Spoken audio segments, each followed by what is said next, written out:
let's actually make this website. Okay, so what you're going to do is to the left, there should be a link that says local or whatever. Just click on that. It should bring you right here, or you can just type in localwp.com. This is where we're going to download Local by Flywheel. So inside of here, just click on download, enter your platform, right? Whether you're Windows or Mac, Intel, or Apple Silicon. So just make sure you know which one you are.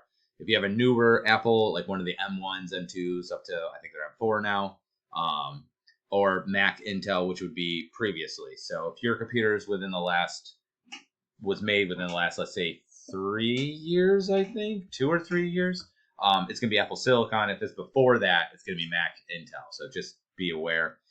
Windows is just Windows. Anyway, so you're going to do that. Then you're going to answer these other questions, and then you'll get it now. Okay, so you're going to have to basically create an account. You're just going to download it. Once it's downloaded, you're just going to go ahead and install it. Okay, so download, install. It might give you a bunch of prompts about when you go to install on the, just make sure that you have the admin to install it. You might even need to install it, right click over top of it and install as admin, depending on, sometimes it can be a little bit shifty. One of the problems that happens when you make when you're using this local environment is that it has to be very much kind of like integrated into your system. So it requires more more license than your typical application would be. So the firewall and stuff like that also might be an issue. So if you need to, you might have to like either turn off your firewall or allow it to have apps or give it a pass through it, depending on what your computer is. Okay. Once that is installed, you're just going to go ahead and open up Local, and it will look like this in a moment. It should look something like this. Now, yours might just already be prompting to make a site because you don't have one. You could just follow through with that. If it does look like this, you can see I just have a bunch of these ones from like making my own things and testing out students' sites and things like that. Every site you make will actually just be a list here. So if that is the case, what you're going to want to do, if it does look like this, you're just going to click the little plus down here, which will add a local site. And then from here, you're going to go ahead and create a new site. Let's not use the blueprint because I want you to kind of make things from scratch on your own. So we'll create a new site. Yours might look something like this. It might look a little bit different, like I said, because it's your first one. So then hit continue. It's going to ask for your site name. So for now, just do your last name and then underscore site.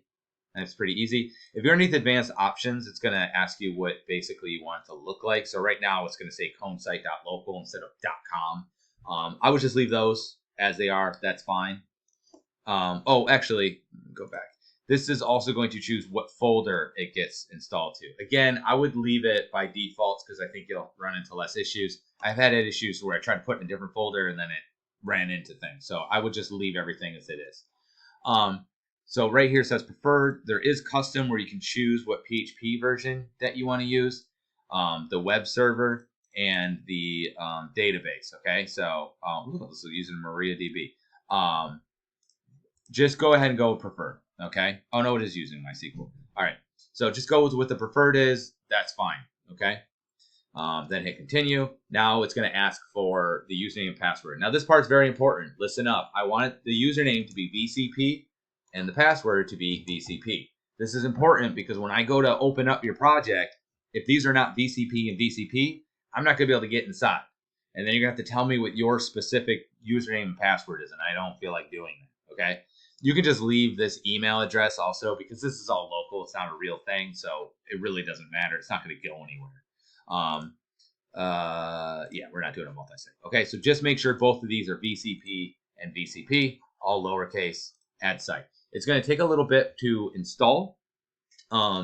So this, it might even take longer the first time because it might have to download the PHP and the SQL. Might have to download the latest versions of what all those are. Another thing that's going to happen is this is going to pop up. This is what I was talking about where you need to have admin rights. So it's going to say blah, blah, blah, blah. And then you're going to say yes, just let it go through. You also, again, might get a warning if you have antivirus that it doesn't like this. You're going to have to either give it a pass or turn it off for like the 15 minutes or whatever that you're working initially. So just be wary of that as well.